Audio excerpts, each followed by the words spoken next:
मेलघाट मध्ये आपण दरवर्षीप्रमाणे होळी साजरी करायला येतो आणि जी जुनी परंपरा आहे आणि ते जुनी परंपरा जर आपण पाहिली, अजूनही माझे आदिवासी भाऊ बहिणीमध्ये एवढी जुनी परंपरा अजूनही याच पद्धतीने चालू आहे.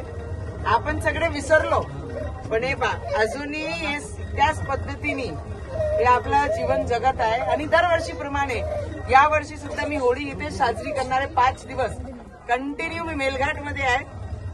प्रचार तर चालूच आहे, पण त्याच्यासोबत होळीचे जे नियम आहे दरवर्षीचं की नवनीत राणा जोपर्यंत आहे तिथपर्यंत आदिवासी भाऊ बहिणीमध्ये आम्ही दरवर्षीप्रमाणे याच पद्धतीने होळी साजरी करत राहणार आहे.